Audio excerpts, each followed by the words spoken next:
It's our last lesson for the Lunar New Year, no? Because next 2 weeks, I think, will be Chinese New Year. So today we finish our study of the last section of the Maha Sihanada Sutta, M12, the 5 destinies, section 37. Right, so this Maha Sihanada means the great or greater lion roar. Siha, lion, Nada means roar. Siha is a very popular Burmese name. Burmese is pronounced Tiha, okay, meaning lion. Now, this sutta basically is about how the Buddha answers a challenge. Because somebody say, one of the Buddha's disciples, he lacks faith and he's given up his training. Now he talks bad about the Buddha. So the Buddha will usually he will just keep quiet if someone actually says anything nasty before him. However, at the right time, he will give certain teachings. So this is a very long teaching. Notice it is from the Majjhima Nikaya.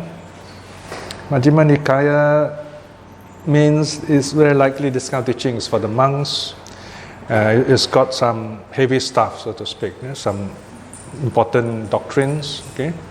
Whereas in the Majjhima Nikaya, you find the Buddha also answering challenges, but more like for publicity, to show the general public what Buddhism has to offer in different ways.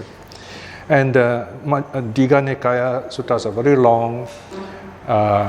It's like a long sales talk, if you like. So the sutta will tell you lots of things like how the universe re-evolve, different kinds of meditation in great detail, and so on. Okay?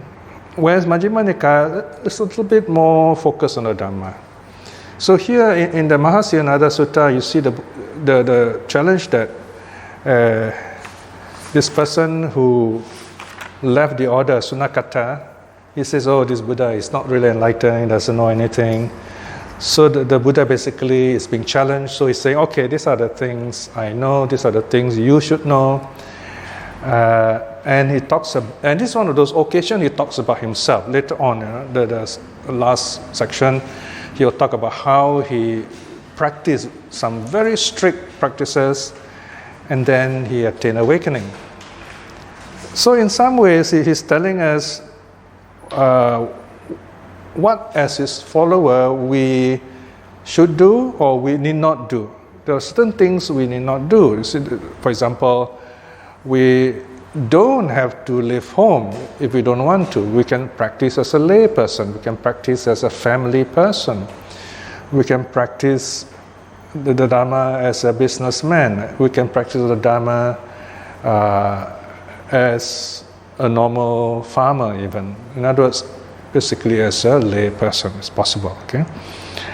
However, the idea of renunciation is always there, of letting go. Letting go in terms of letting go of the roots of suffering. Okay. So if you look carefully in the teachings, you find often enough there will be sayings like if a layman were to practice this practice, they will attain the same state as a monk. Okay? So, in terms, when you close your eyes and meditate, there's no difference between monk and layman. Okay? For that matter, if a layman practices more seriously, you can say the layman is even more monk than the monk, you see, or more nun than the nun, so to speak, or nunnish or monkish, if you like. No? The point is this. There is a word called bhikkhu bhava. Bhikkhu means monk, right? Bhava means state, the state of a monk or monkness. Not monkhood, because monkhood we're talking about being a monk, looking like a monk, dressed like a monk. Whereas monkness here represents a kind of a abstract mental state. Okay?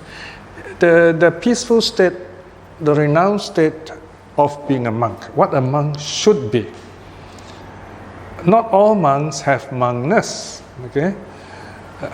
They may have monkhood, but they don't have monkness, if you know what I mean, okay? They may look like one, but they do not have the thoughts, the feeling of it. They get this monkness when they close their eyes and meditate, when they keep the Vinaya rules, when they have wisdom, in other words. Okay, so monkness is something to cultivate. So if you look at the Satipatthana Sutta, the Buddha starts by saying, "Oh monks, okay, these are the 4 things you should practice."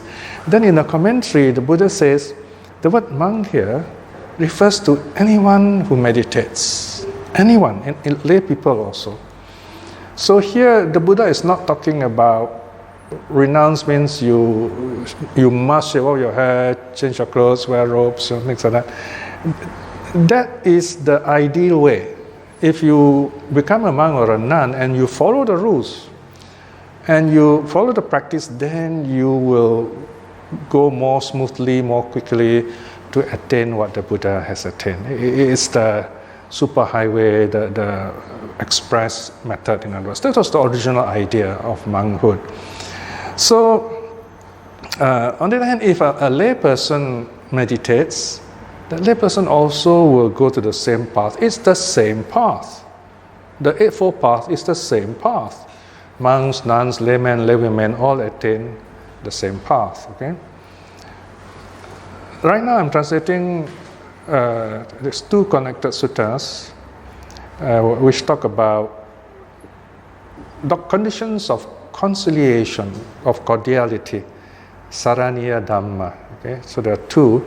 They're in the Book of Sixes. So Chakka Saraniya Dhamma Sutta 1, Chakka Saraniya Dhamma Sutta 2. So the Buddha gives a list of practices which we should have. And then the Buddha say, well, if you practice all this, then it helps you to live happily together, especially as monks and nuns. And when you do that, then it's easier to meditate, and you can attain stream winning. You can attain the path more quickly. Now, what's interesting is, okay, what are the 6 conditions of conciliation? The first 3 are faith in the Buddha, faith in the Dhamma, faith in the Sangha. And then after that, the last 2 is especially, with number 4 is having this feeling of charity, sharing without reservation. The monastic doesn't own anything. Even when he get the food, he says, I will share this with everyone, and I will take the remainder. Then number 5 is they keep to the same moral virtue. Number 5 is the same moral virtue. Number 6, their views also the same. Okay. Now 5 and 6 are interesting because it also, refers to us. We all keep to the same precepts. So if you follow the precepts, then your moral virtue, my moral virtue are no different in that sense. So in that sense, we say samāla. We are compatible in moral virtue. We keep the same precepts. And then if you have the same right views, you talk about the same Eightfold Path, then we say sama, S-A-M-A, sama, ditti, compatible right views. So, and then there's another very interesting sutta, I forget which sutta is it, this one, where the Buddha says that all stream winners have the same views about the precepts, about the path. All non-returners are also like that. Once returners, non-returners, arahats. Whatever views they have, they are the same. So, because the sutta says, there is no difference of opinion in the path. Once you're on the path, you understand the teaching. So your understanding of the precepts are the same. You won't be quarreling about the precepts because you know the purpose of the precepts.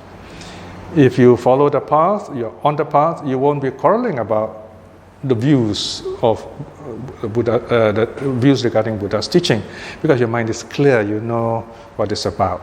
So whenever we have differences in opinion, it means we're not on the path yet, basically. So this is something interesting to think about. in terms of what's called conciliation, harmony, living together harmoniously, and so on. Okay, so this is something like inner peace. Okay, so the Buddha basically is saying, if you members of the Sangha, you should have this kind of attitude towards each other. And anyway, in the Maha Sihanada Sutta, the Buddha is removing the doubts of people who have been troubled by remarks made by Sunakata. So he is giving all this list of teachings, like for example, so far last week we were talking about different levels of being, right? In fact, the sutta is quite progressive. First, the Buddha talks about, okay, what are his abilities through meditation, and then with his abilities is able to see different realms of existences, and then he talks about the different realms of existences. Okay, so now we come to this section 37, right? The 5 destinies and nirvana.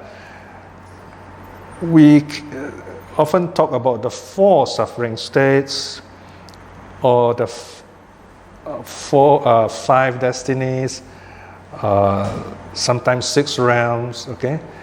Now, if you say 6 realms, this is the one. The last one is nirvana. Well, nirvana is not actually a realm, but we just use this term for convenience. We say this is a numbered dhamma. Yeah? What are the 6 things? Then we say the 6 things are the 5 realms, and nirvana, which is actually a non-realm. Now we have how many realms altogether? The biggest number, 31, right? 31 planes. Okay, it's an odd number. So sometimes, just to make things interesting, some teachers will say, oh, there are actually 32 planes. But when you say 32 plane, number 32 is nirvana, you see. So it's not actually a plane, it's a non-plane, okay? It's the way out of the 31 planes, okay? So these are playing with numbers, if you like. Okay? It is very auspicious playing with numbers, okay? These kind of numbers. All right, so now the Buddha comes down to basic. He says, okay, through this awakening, I know what are the 5 destinies, okay?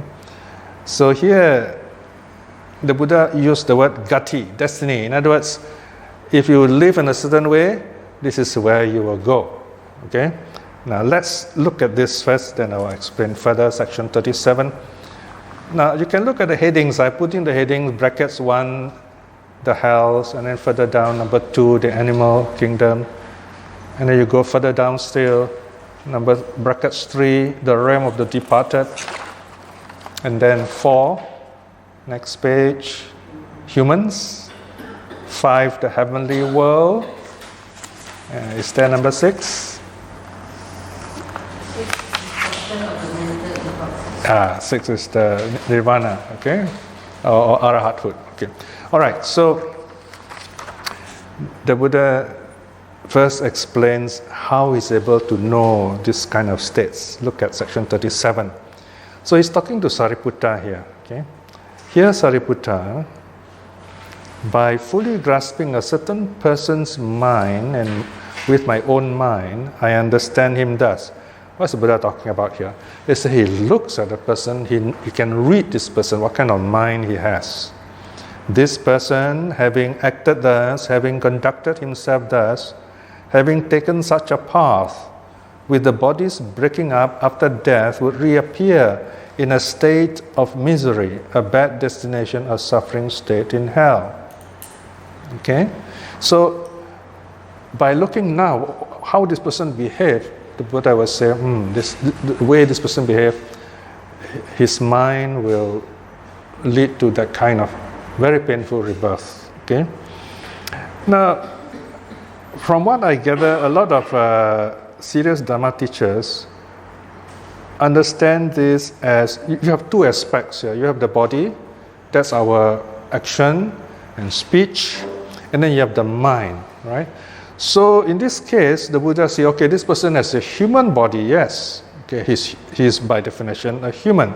But his speech and action are human, yes, but the mind is violent. The mind is that of a hell being. So if the mind behaves in that way, right now he has that violence in the head, in the mind. So when the body reaches the end of shelf life, comes to an end, the body stops functioning, the person dies, the consciousness moves on. But what is this consciousness? This consciousness is that of a hell being.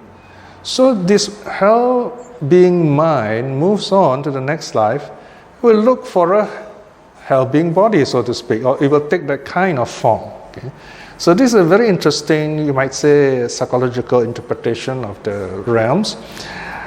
In that sense, we can also, we don't have to talk about this realm as if it only happens after death, In this life itself it can happen, because when you behave in that way, you become your karma. So we're talking about karma here. When you talk about rebirth, also talk about karma, because they go together.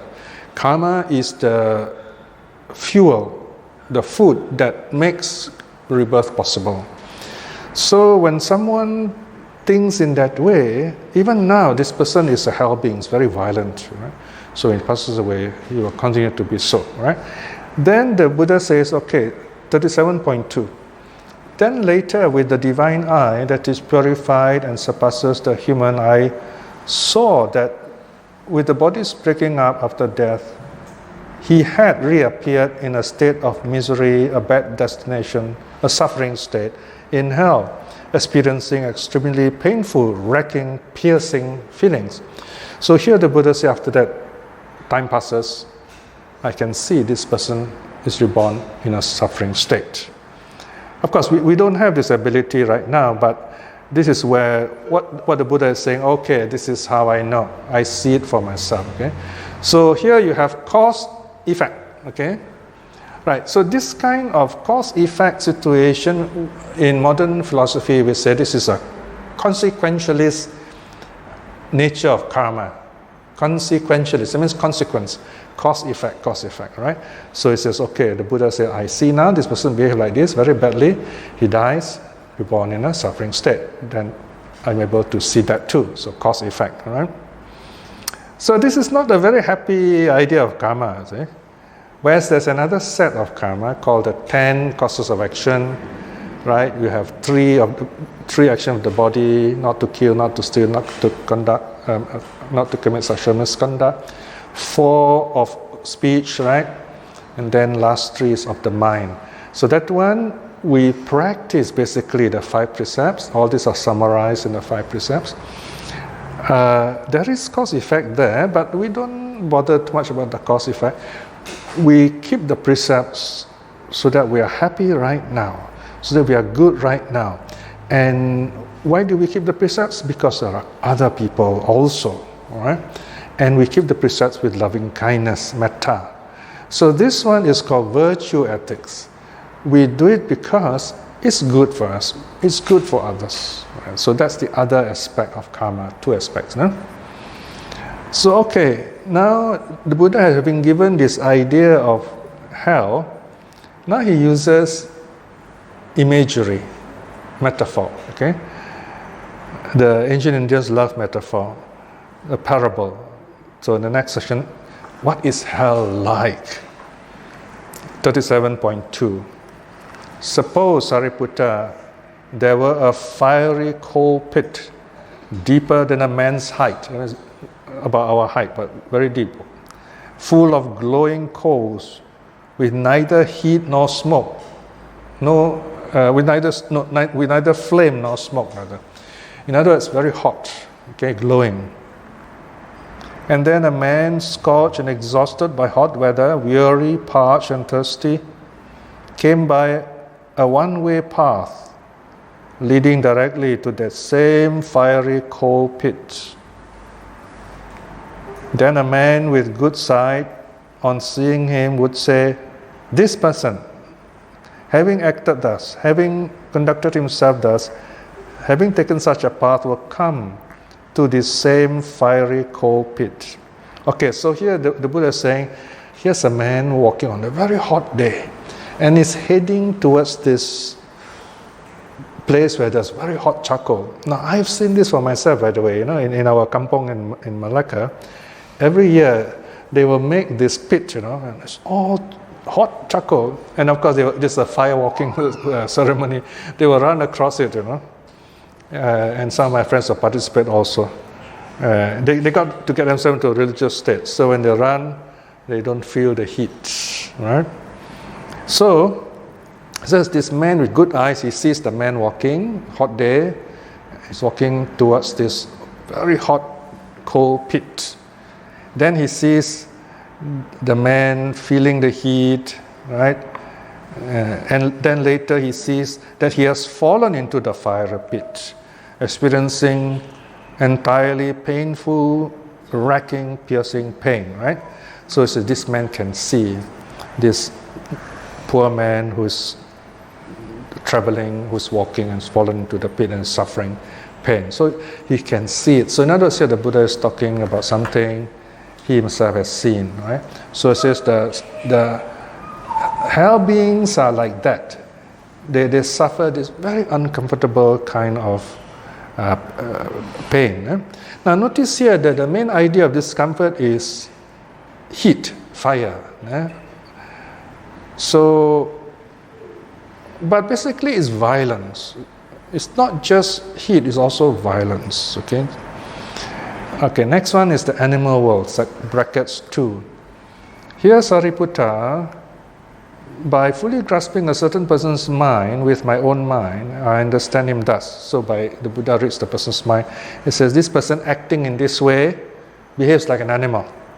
So when he dies, he will be reborn as an animal. And here it is called the Tirachana Yoni, animal womb. You can see the bow print, okay? Animal womb. Okay, so here again the Buddha says he can see a person's character, and this is what's going to happen. And then with his divine eye, he sees after that, oh yes, this person is reborn in that place as an animal. So what kind of person has a human body but animal mind? Now you look at animal nature. Number one, animal is a lot of fear. Animals are very predictable. You frighten them, they get frightened, they get trapped. You make a lot of sound, they run away, and then you can trap them, right? So they're very predictable. In other words, you can easily cheat them, okay?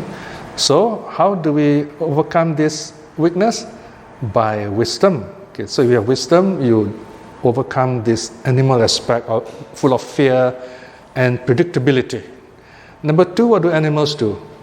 Animals are born, the parents take care of them, they look for food, and then they grow up, answer nature's call, and then they mate, and then they die. That's all they do, nothing else, right? So, if our life is nothing but just working, making money only, we don't care about people, there's no love, then we are caught in this kind of cycle. In other words, we exist but we don't live. That is why we have holidays, no? In fact, that's how the word started, Originally, there are no holidays. There are only holy days. Right?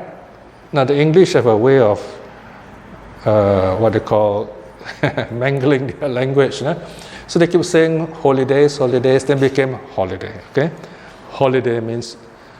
Now, the holidays that we experience today when we don't do anything, no work that is, I think started around the Victorian times. It's a time when Singapore was founded, by the way, 19th century, during the Industrial Revolution, when people work long hours and they had to take a break. So it's called a holiday, right?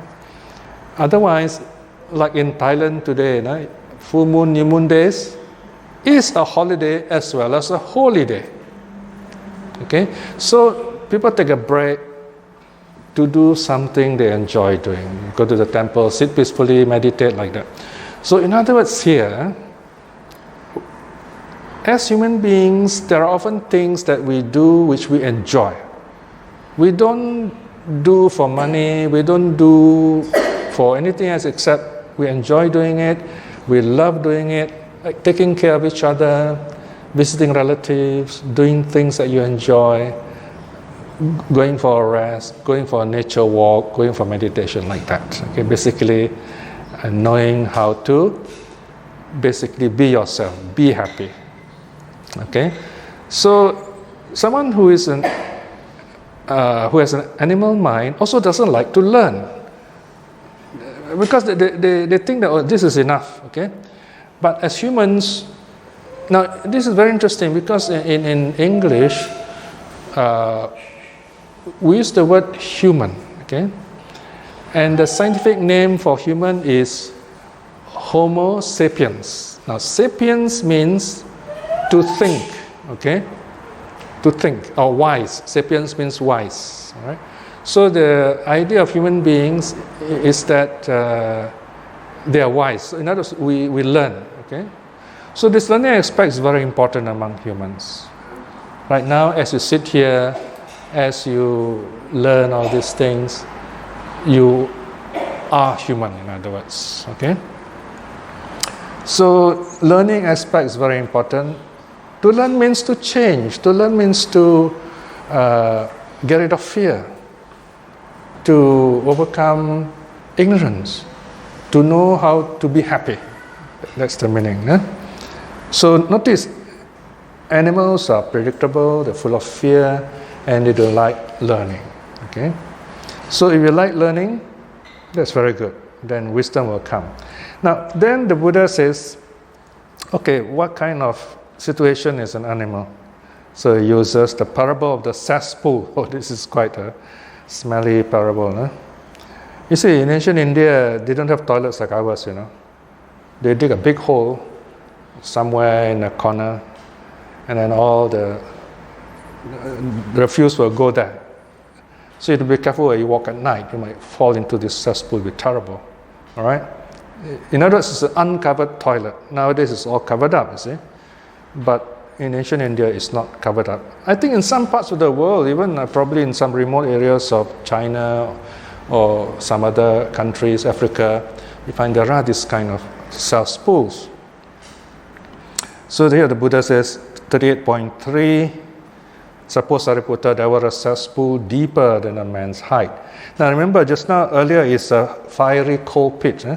So now it's a toilet, you know, cesspool. It's a dung hole, you know, deep as a human being. Eh? And then this man walking on a hot day. So instead of the fire pit, this is a toilet, you know. So you say this man is not looking where he's going, and he falls into this toilet, the terrible, smelly, and so on, you know. So animals are like that. Notice animals, they can go anywhere, you know, and they can dirty themselves also. Now the dirt here refers to ignorance and fear and so on, right? So animals are caught in this kind of life. Now the Buddha talks about the third kind of destination. The Pali word here is peta. Now this story of Peta is very fascinating. It's got the most interesting story of all of these realms. Eh? So the son must pray for him. The son has to go to the Brahmin and offer those round balls of rice called pinda, you know. And pray for the father. Very elaborate prayer. Many days, maybe 7 days, 49 days, that's how it all started. And then finally the father will be free from that state of being a preta, and he will go to the realm of the gods. Okay? So the preta is like a halfway state where the fathers are stuck. Okay? So you have to free them. This was the original idea. Of course, the Buddha rejected this kind of idea. So the Buddha simply take the word pretas to mean what it means literally, departed, someone who has passed away. So this was the original idea in ancient India for a few hundred years. But later when this teaching went to China, the Chinese conceived the idea of the pretas and stressed on the idea of hunger. So they came to be called the hungry ghosts. So this is the Chinese idea. Because in the original teaching, this preta, hungry ghost, being hungry is just one aspect only. There are many other aspects of the ghost, the preta, you see. The pretas have no standard shape. All right? I mean, like, for example, you can say the devas all look very beautiful, right? Humans, we look human. But pretas, the way they look depends on what bad they did. Okay? For example, Moggallana used to see visions of all these pretas. He saw one preta flying by, and the mouth is full of worms. Because in the past life he was always lying and slandering, talking bad things. So his mouth was full of worms. Then there was another one, it's a female preti. Preta is masculine, preti is feminine. There is this preti flying with the ropes burning. The ropes are on fire, you know. It's a nun in the previous life, broke the precepts. So it became preti. Okay, so these pretas and pretis, they all take the shape of the bad things they have done. This is when the karma that we do become us. Okay, and there's one very funny preta. You know? In the previous life, he caused a lot of harm to other people. So you see, the vision is this: he flies there, there's this hammer knocking on his head all the time. You know. So you're suffering a kind of like headache, you know, if you like. Okay. Remember, these are all pictures to make us understand the nature of suffering. You see, all right. So we may say, oh, all these are stories, but then when you suffer pain, these are real. You know? In fact, if you see, even in other culture which are not Buddhist, in the West, when they draw about, say, suffering, they draw about migraine headache. You can see, very interesting. They draw all these like demons knocking a nail into the head and all kind of things, you know. So because the pain is so terrible. So here the Buddha is describing this kind of pain, the suffering of the pretas. The pretas are those who do a lot of bad karma, and this karma becomes their behavior. So a preta, psychologically, a preta is someone who's never happy with what he has. No matter how much he has, he still wants some more. You know, recently there was this terrible case of this young man from Indonesia in Manchester. He raped nearly 200 people, right? Now, to rape 200 people, what does that mean psychologically? Although this person raped someone, he's not enjoying sex at all. Because if he enjoys sex, he's married, he'll be happy already. So it is a matter of conquest, violence. Isn't it? So you see, in this kind of situation, it's a very interesting case of a preta, someone who's never satisfied with something. Okay, whatever it is, it can be a thing, food, pleasure, whatever. You know, we're not satisfied with it. Normally, we know when to stop. Isn't it? We are quite happy with, oh, enough, you know, we are very happy with it. But this person, it doesn't have enough. So his idea is collecting, right? So that's the preta. You know? So when this person dies, he will continue that kind of state. Okay, so it's terrible, isn't it? All right, so here, what is the parable? Look at 39.3. Eh? So here, the Buddha tells Sariputta, imagine this place the ground is uneven, very hard to walk on the ground, and then there is a tree growing there, but this tree has got very few leaves, dapple shade. So in other words, the sun will go through, and you see the little bits of shape of the shadow of the leaves here and there, and the weather is very hot and so on. And this preta has nowhere to take shelter, in other words. So this preta is suffering. It cannot find a proper shade. It's suffering in that way. This is one example, all right? Because the preta is never satisfied with things that he has, and he collects. So now he's suffering in this way. In our daily life, we can say another example of preta is a drug addict. A drug addict also is preta-like. He keeps on wanting to have a fix, and he was willing to do all kinds of nasty things, even harm their parents just to get a bit of money to get drugs. Right? So that's the preta state. And so you can see here very interesting psychological interpretation. Now we come finally to a happy state. Number 4, section 4, brackets 4, or section 40 of the Sutta. This is the human state. So here, of course, the Buddha says, where I look at someone and I see that this person is a human, right? And next life be reborn as a human also. Because this is not difficult to see, right? Even you and I usually can know this. To be human. Then is reborn again as a human. Okay? Now, what is the parable the Buddha uses here? It is the parable of smooth ground, even ground, and there is this tree, and the tree has got lots of leaves, another has got good shade, and this man can sit under the tree comfortably even though the sun is hot. You know? Now, you notice when there is a tree, you know, in a garden, even on a hot day, you know, you will find that under the tree is very cool. This is very interesting because the leaves, you notice if you look at the leaves of a tree, the leaves often are shiny.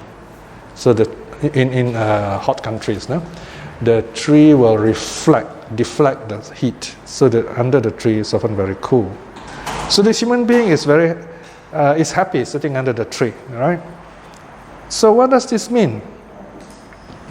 Now, earlier on I told you that the scientific name for human beings is Homo sapiens, right? The man who is wise.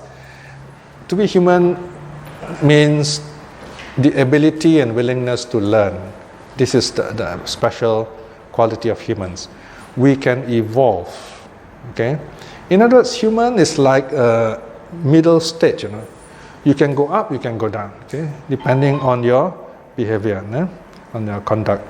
So, if you're born in a human state, then you're very lucky because you have this wonderful chance to learn, in other words, to evolve, to change, to become better. All right? So, finally, you have number 5 of the 5 states. This is the heaven world. So here, section 41, again, the Buddha says, with his, he's able to see another being. He knows that this person belongs to the heavenly world, okay? Divine world, Deva, and so on, okay? Now, I've never really seen a Deva, or even if a Deva appeared in my study, I wouldn't know. But they are supposed to be very beautiful beings, and they're of different levels. There are two of the worlds are very close to Earth. It's called earthbound heaven. That is the heaven of the 4 guardian deities and the heaven of the 33 gods. That is Sakra's heaven, or Ting Kong in Chinese. No? These two, they are very close to Earth. Okay? In fact, they often get involved with humans also. So, it's not difficult for human beings to be reborn in that kind of realm. Okay? Then beyond that, it's a bit more beautiful, even more beautiful, more difficult for humans to reach. Basically, all these devas are very beautiful, they are very happy, okay? And their lifespan is very long, okay? Now, this is something really amazing, you know, about the nature of time. I have not read anywhere else in other religious texts where they talk about this awareness of relativity of time, okay? It is stated in the stories, for example, one day in Tawatingsa, in the heaven of the 33, okay, the story goes like this. In the morning, this beautiful female deity, she's plucking flowers in the tree for the husband. In the lower heaven, they got husband and wives, okay? So this chief deva, if you like, okay? So he has many wives, you know. He's a god anyway. So one of them is one of the favorites plucking flowers in the tree. And then her karma ripened, boom, she's gone. I mean, she died, see? And she's reborn as a human being, all right? But she remembers that she was a Devi, she was a heavenly being, an angel if you like, and she wants to be reborn back with the husband in the heaven of the 33. She remembers that. So she is born on earth. So she said, okay, she learned that if you practice precepts and so on, you become a good person, then you dedicate marriage, you say, may I be reborn back in Tawatingsa, back with my husband there. And she lived her whole life like that, keeping the precepts and so on, So she lived for about one human lifespan, 70, 80 years, let's say, even 100 years if you like, So when she died, what happens when she died? Pong, she appears there again, in the very same spot where she was plucking flowers. This is very interesting, isn't it? So she appears back in the same spot where she was plucking flowers, Then the husband, just like the day has passed, so it's in the afternoon already, or evening if you like. The husband's looking for her. They say, where have you been? Then this Devi, this female deity says, oh, I died in the morning. I was reborn on earth. And I lived there for so many years, one human lifespan. All right? And the husband said, wow, that's interesting. So in the heaven of the 33 is only one day, right? Okay? The daylight, say 12 hours. On earth, it is, say, 80 years. Now, if you think about this, there's a ratio, In other words, the ancient Indians, they were aware of this relativity of time.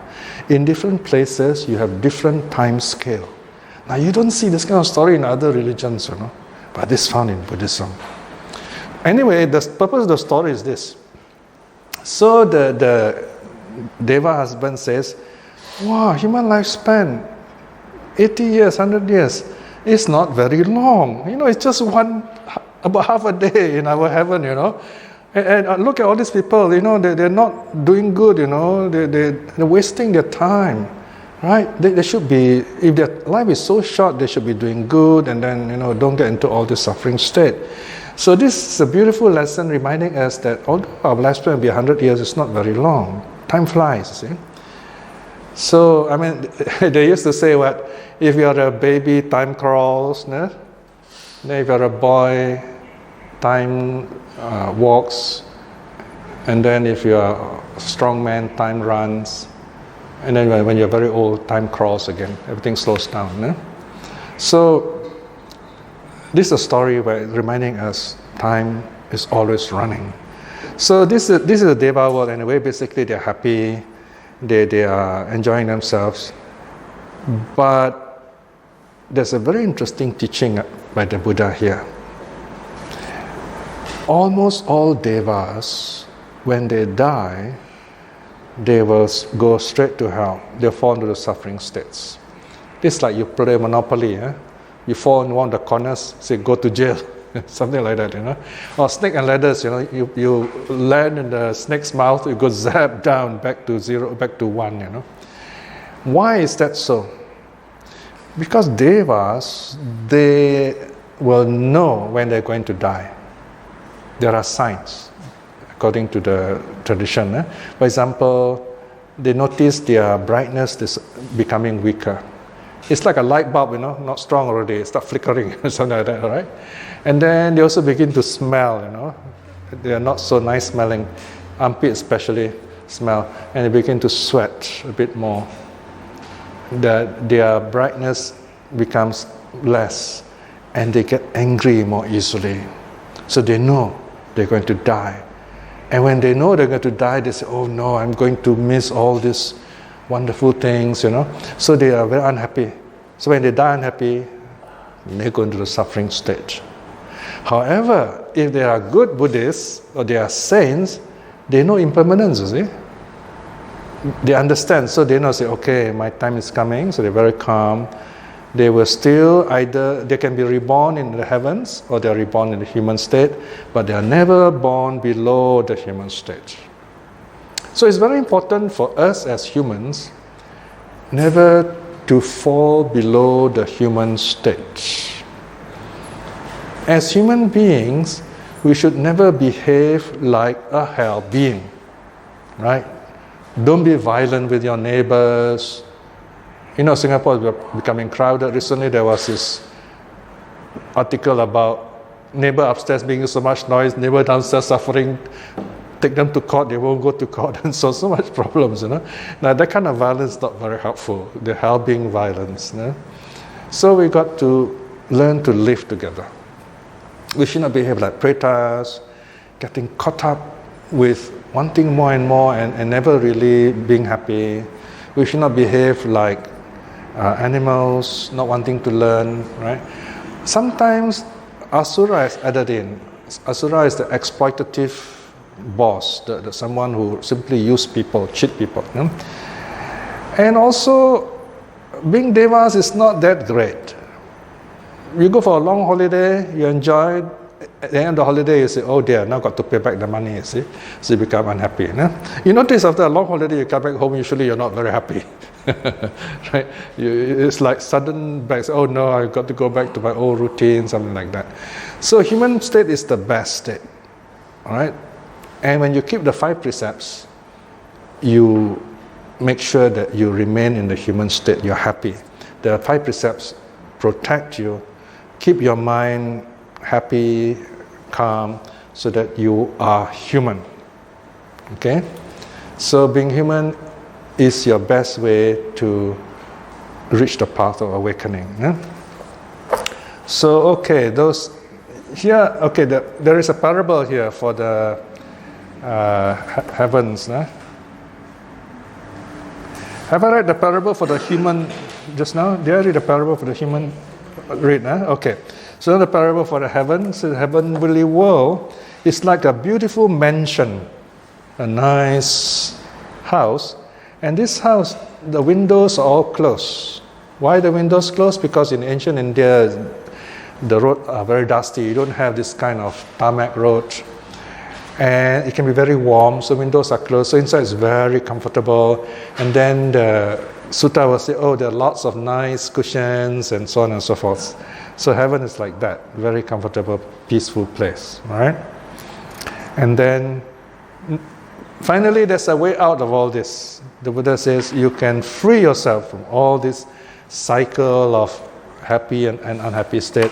That is to destroy all the mental influxes, all the defilements that cause us to suffer, our negative desires, wanting to become this, become that, ignorance, and so on. And then you become free from suffering as an arahat. That's number 6. And this becoming an arahat like the Buddha is like a lotus pond. Look at section 42.3. It's a clear lotus pond. So it says this pond, the water is clean, agreeable, cool, transparent, or translucent water, or lucid, if you like. And there's smooth banks, and nearby you have a thick forest. So it's a very pleasant place. When the weather is hot, you go there. You can wash and drink and cool yourself, right? So this is the way the saints feel. They're very happy. So these are the 5 realms or 6 realms, if you like. We include the awakening, right? So here the Buddha reminds us, don't get caught up in the realms, then you will suffer. Okay? So these are the realms. Okay, now we go to the next part.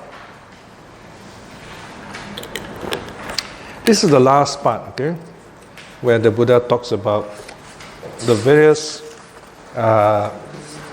self-mortification that he undertakes. He says, you see,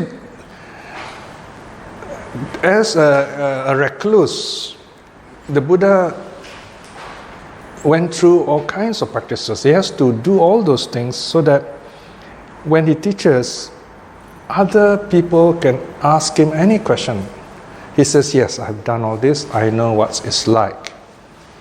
Now it's like a PhD student. So if you are a PhD student, you must know at least in theory, everything about that subject.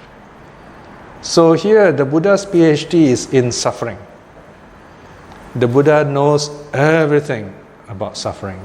So he has practiced all the kinds of self-mortification, or the very difficult life of the ascetic. Yeah? So it says there are 4 kinds. Look at section 44. Sariputta, I recall having lived the holy life comprising 4 factors. Thus, I have been an ascetic. Okay, ascetic is a normal term for someone who lives a very strict life in the forest and so on. I have been caused, live a life very rough. Everything is very rough.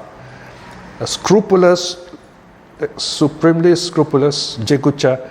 This is the kind of life nobody wants to live. Very, very yucky and troublesome.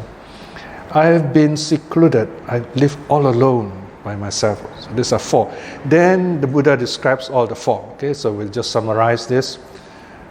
For example, now number 1, I have been an ascetic. What kind of ascetic? He says he has been a naked ascetic. Now, naked ascetic means this person has given up everything, even his clothing. You know. So if you have no clothes, no pockets, you see, it means you have really nothing.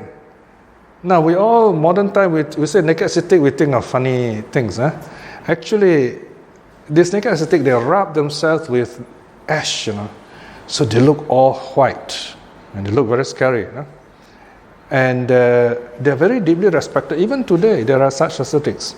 So they don't live in the cities. They normally live in the remote areas. It's very hard to meet them. So they live very strict life. All kinds of funny rules. Now, here are some of the rules. Let's look at some of them. I was a naked ascetic of loose habits. That means they don't follow any... they're very antisocial, in other words. Licking his hands, not coming when invited, not stopping when invited. So you cannot go to this kind of ascetic and offer things. They won't listen to you. They just live on their own. I did not accept food brought to me, nor food specially prepared for me, accepting nothing from a pot, from a bowl, from a threshold. So in other words, all the normal food that are offered to holy men, they won't accept. So this is a very strict kind of holy man, if you like, the naked ascetics. No? So then the Buddha says, sometimes I eat only 1 meal a day, sometimes eat just a bit of these green things, vegetarian. Sometimes live on the roots of trees, sometimes fruits or fruits that fall down and eat the fruits. And sometimes they eat even rough things, like hemp, this rough part of the tree, they will chew it. And then sometimes they wear all kinds of like animal skin and so on, even owls' wings. So they live this kind of very strict, very odd, they're very odd looking, all right? And then sometimes they sleep on spikes, thorns, So in other words, they're not afraid of pain. And sometimes they wash 3 times a day, sometimes they don't wash at all also. So there are all different kinds of strange practices. So the Buddha said, I've lived this kind of life, but despite living like this, he says he could not find awakening, didn't help him, right? And then next one, 46, coarseness. Here, look at 46, Sariputta, such was my coarseness. Just as dust and dirt accumulate on the trunk of a tinduka tree over the years, once they fell in flakes, so too dust and dirt accumulated over the years fell off my body in flakes. So he didn't wash himself, he just sit, and then all this dust and dirt will collect on his body. Over many, many months, the dirt became so thick it just fell off by itself. So this is called coarseness. He practiced that kind, because in those days they think this is what a holy man does. And then next one, 47. Sariputta, such was my scrupulous. I was always mindful in stepping forward, stepping backwards, I was full of pity even for the beings in a drop of water. Let me not by a false step bring harm to the tiny creatures. Now the Jains are very careful like this.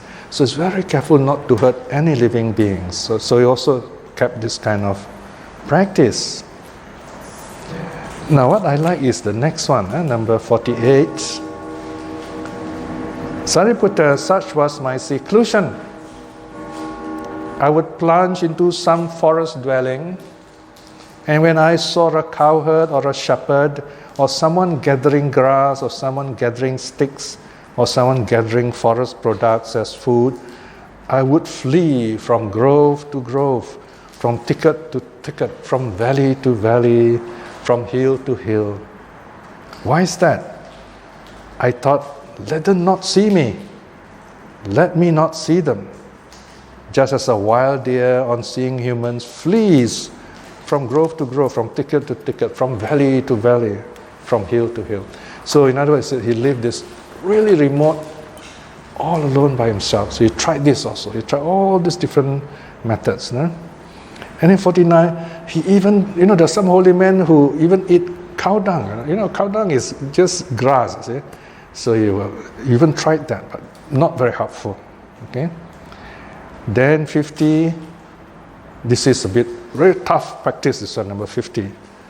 He says, Sariputta, I would plunge into some fearful dense forest and dwell there. A dense forest so fearful that it would make most people's hair stand up if he were not free from lust. Sariputta, during the cold wintry nights, during the 8 days, in other words, the coldest day of the year, I will dwell by night in the open and by day in the dense forest. Right? So imagine it's very cold. He will sit in the open air, which is very cold, Right? And then daytime, instead of sitting in where there is sun, he goes into the forest, which is very cold, is it? Right? Then, in the last month of the hot season, I dwelt by day in the open and at night in the dense forest. Okay? So, daytime is very hot in the open air. He will sit in the open air. And at night it's very hot in the forest, he go into the forest. So he's able to stand all this discomfort. He tried all that. All right? Then there's a verse here to recall this kind of practice. Now chill, now scorched, alone in a fearful forest, naked without a fire to sit by, the silent sage is intent upon his quest. So then he says to Sariputta 51, Sariputta, I would make the charnel ground my bed, resting on the bones of the dead. And the cowherd boys come up and spat on me, urinated on me, threw dirt at me, and poked sticks into my ears. Yet, Sariputta, I do not recall that I ever aroused a bad mind of hate against them. Such was my abiding in equanimity. So this one, equanimity, that means unconcerned, very calm. So he did all these very strict practices before doing his meditation. Now comes the last part where he talks about how he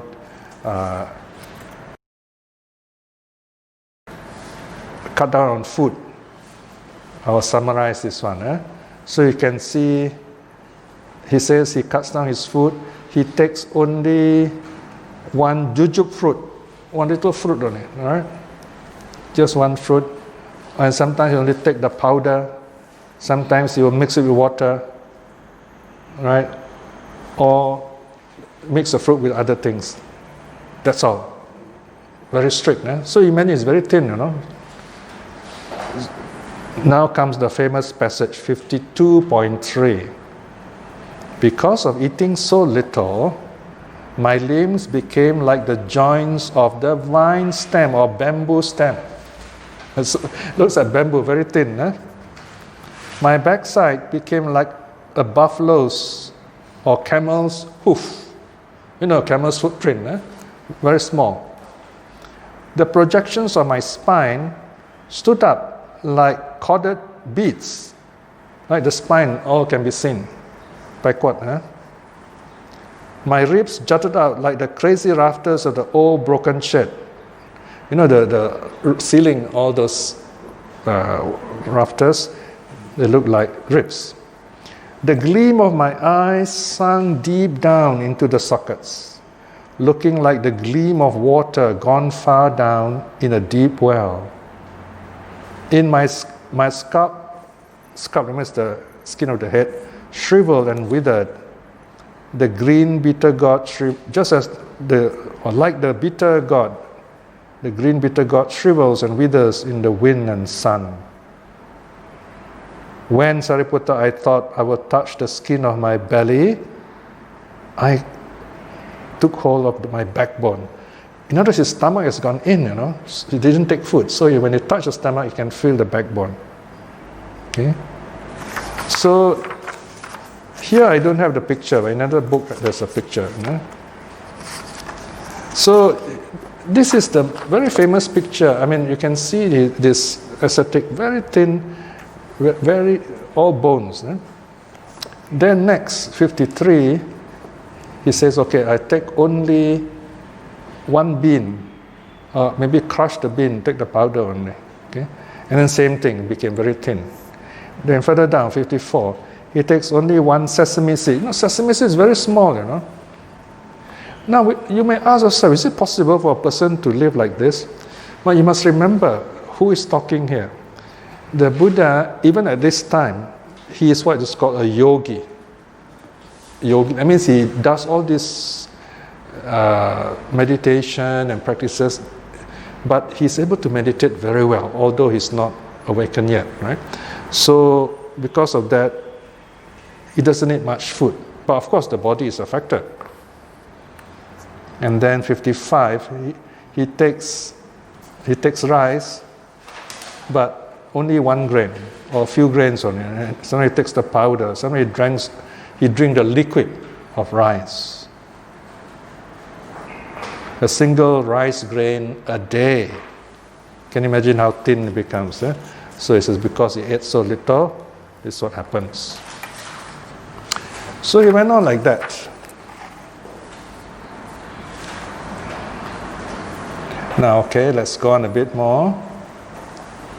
57. There are, Sariputta, certain recluses and Brahmins whose doctrine and view is this: purification arises through cycle of rebirths. But Sariputta, it is impossible to find a realm in samsara in which I have not already arisen and a long journey except for the gods of the pure abodes. This is very interesting. The Buddha says that he has been reborn in all the 30 realms except for one, the pure gods. This is the Suddhavasa. Why? Because only non-returners are born there. Technically, this realm doesn't exist. It's not a place you can go to. It's rather these non-returners, they are born in that kind of situation. Okay, so the Buddha, the Bodhisattva is not reborn there. Only non-returners are reborn there. So some people say, oh, somewhere, you're reborn, you find some kind of heaven. You'll be free from suffering. The Buddha said no such place. 60. Some religious people teach that, oh, you offer sacrifice, you offer prayers, you'll be free from suffering. Then the Buddha said, oh, I did all kinds of fire worship and all kinds of offerings. It still didn't work. Then finally the Buddha comes to the part where he says, 62, he talks about becoming Buddha. This is the last part, finally. He says, Sariputta, there are certain recluses and Brahmin whose doctrine and view is this: as long as a good man is still young, a black-haired youth, endowed with the blessing of youth, in the prime of life, so long as he is possessed of his most lucid wisdom, right? Some teachers think that, oh, if you are young, your mind is good. But when you grow old, your mind is not good. But then look at this, 62.2 is very interesting. 62.2. But Sariputta, you should not think so. I am now old, aged, burdened with years, advanced in life, come to the last stage. My years have turned 80. Right? So the Buddha said, I'm 80 years old, but my mind is still clear.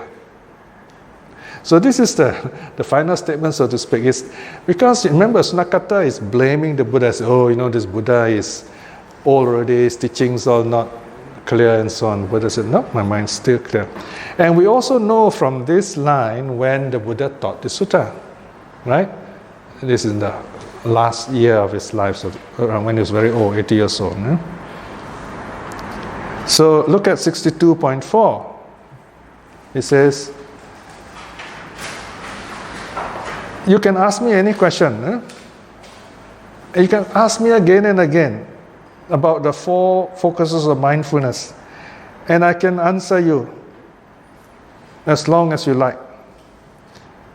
Only to stop to take food, or maybe you're tired, you rest, but you can go on talking for a long time. Even for 100 years, I can talk about this Four Noble Truths if you like. So the Buddha is saying that he can teach the Dhamma in this way. No? So even if if you carry me on a litter, in other words, his body is not strong, but the mind is still clear, the Buddha says. Okay? So finally, 63, if Sariputta, it were not to be rightly said of anyone, a being not subject to delusion has not appeared in the world for the welfare of happiness, out of compassion of the world, for the good welfare and happiness of gods and humans. It is of me indeed, it would be rightly spoken that there is this being who has come into this world out of compassion for the world. So this paragraph is important. It means the Buddha came to this world for our benefit. There are some scholars who think that, the Buddha accidentally discovered the truth and that's all. He didn't really want to teach anything. But here, this section 63 is very clear. Okay? Then comes the conclusion. Okay? The Buddha finished talking. There was a monk at that time fanning him. The monk's name is Nāga samāla. He was standing near the Buddha, fanning the Buddha. All right? Then look at 64, next line. Then he said to the Blessed One, it is wonderful, Bhante, it is marvelous, Bhante. As I listen to this Dharma exposition, body hairs stand on end, Bhante. What is the name of this Dharma exposition? In that case, Nāga samāla, remember this Dharma exposition as the hair-raising exposition, Loma hangsana pariyaya. Okay? The Blessed One said this, satisfied. The elder Nāga samāla rejoiced in the Blessed One's word. So here we have this very interesting hint. Suttas have no names. Okay? The Buddha just talked. So this monk is listening. He said, wow, this is amazing. He was so excited by what the Buddha had taught, all these long teachings. He said, what do you call this teaching? So the Buddha is quite humorous here. Since the monk said, I listen and my hair stand on end, so you can call it a hair standing sutta. Pariyaya exposition. Let's use the word sutta. So the sutta ends there. All right. Okay, finally we have finished this sutta. Any comments or feedback? Since the Buddha actually said this sutta can be called a hair-raising exposition, why are we calling the Maha sutta?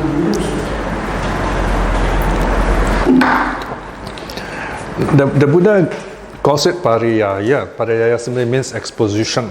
Okay, so, but not all, very rarely the Buddha gives a title. Okay, hardly a handful of it.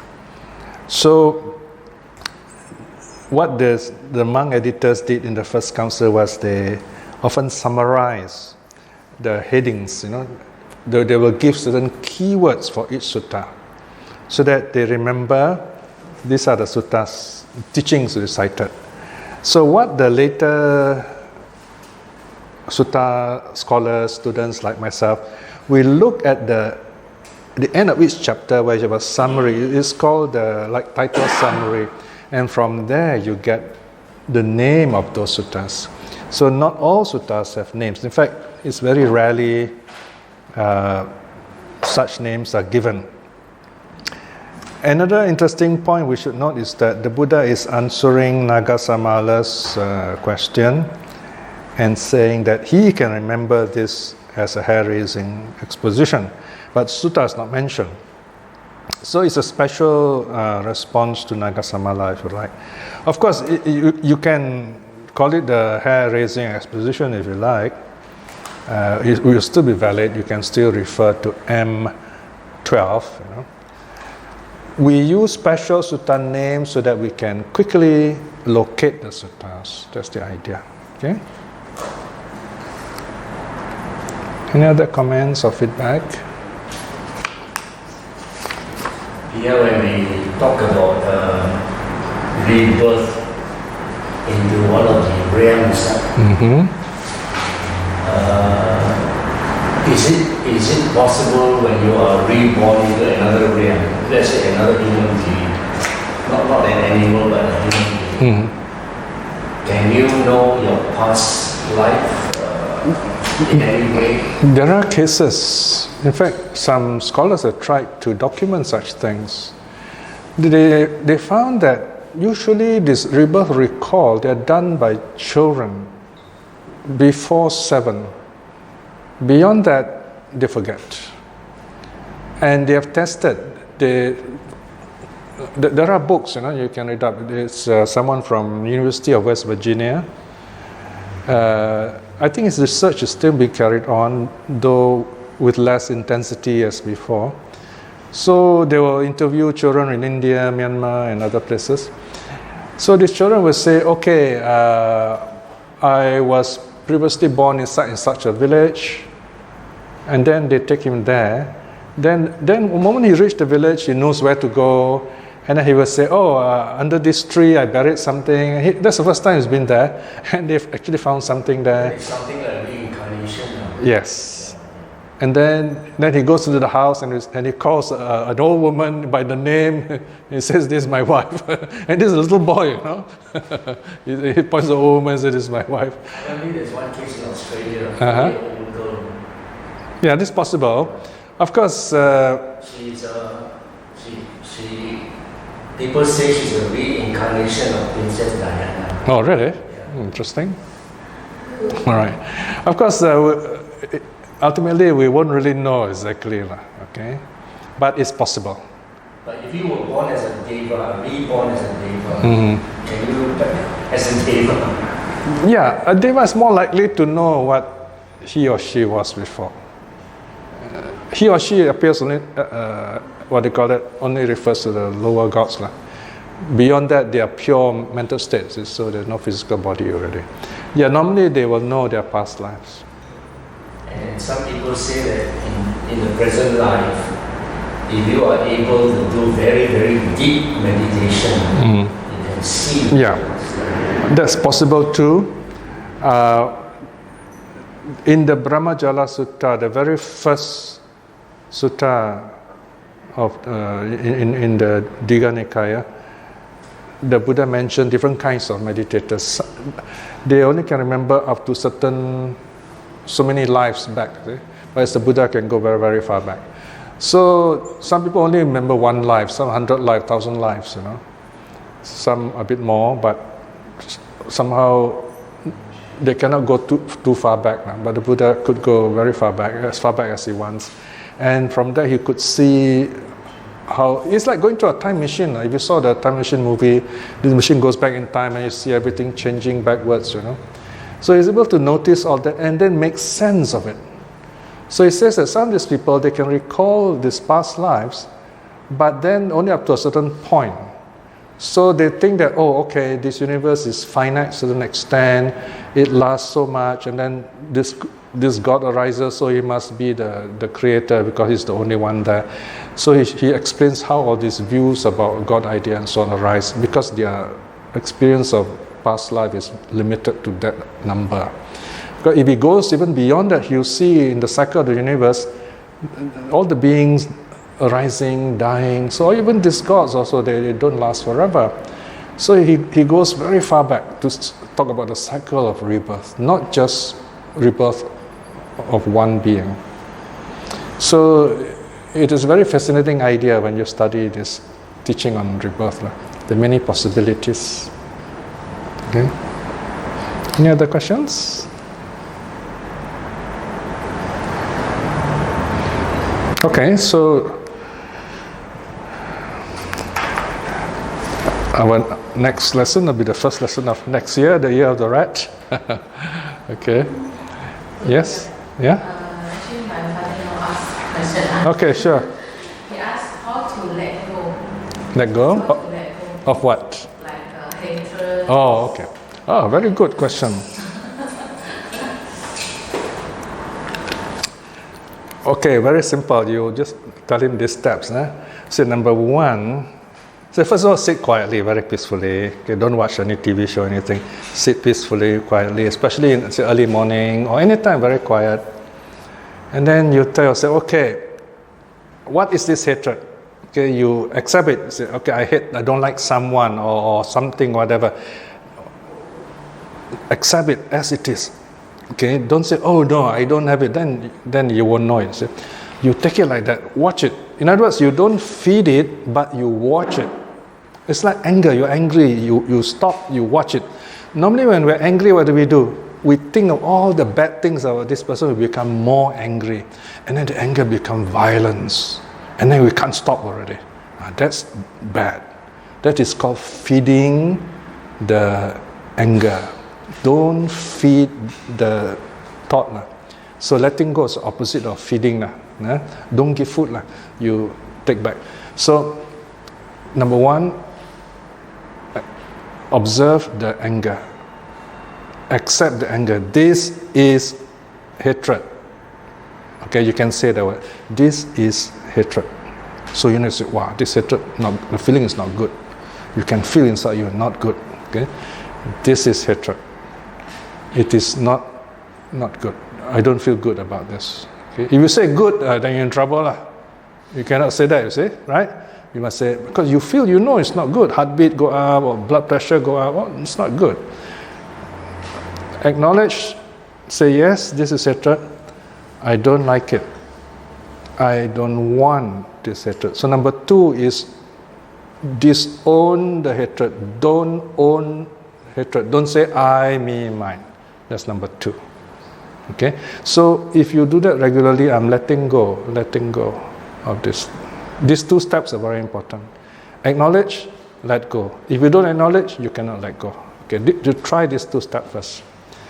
Then, if you can do this, there's a third step.